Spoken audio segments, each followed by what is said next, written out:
Right guys, so today a few of you will remember that a few months ago when we had some snow, I was clever enough to bounce my car off a tail lift of a van, and today we're going to look how we're going to sort of cover that up. I could have it repaired properly, but I ain't got the money at the minute, and yeah, like the car's been repaired before. So right, I'll show you what I did do for those of you that don't know, but those of you that have followed on the forum and that followed the channel will obviously already know what I did. Right, so this is what I managed to do to it. Not my proudest moment, not my most skillful either behind the wheel. So you can see how bad it looks now that the bare metal's rusted, and then a bit higher up on the panel there's a scrape all along, and with this being 744 silver, it's never going to match up, not unless they do the whole side. So I mean, if I come around this way, you can see just how much it pushed that arch in. So I've got quite a bit of work ahead of me regardless. So yeah, let's see what I've got planned.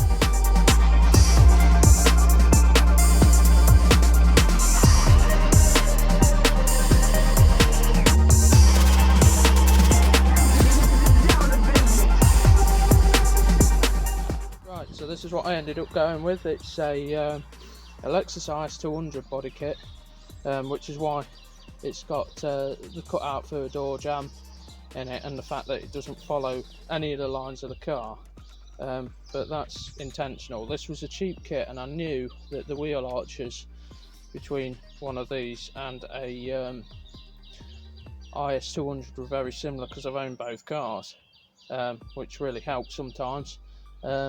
This kit is a really poor quality one. I mean, on the bottom corner of the front, the forward part of the wheel arch, you can see it's like a chip, but that's not a chip. That's where the cardboard from the packing had stuck to the gel coat because it had been shipped before the gel coat went off, and it's warped to hell. Like, if I bought this for an IS 200, I'd have been sending it back. It's shocking quality, but for this it's perfect because I want to chop it up and make it work. Obviously it doesn't fit the body line down low because I can't do that with double-sided tape, but it will do by the time I'm done.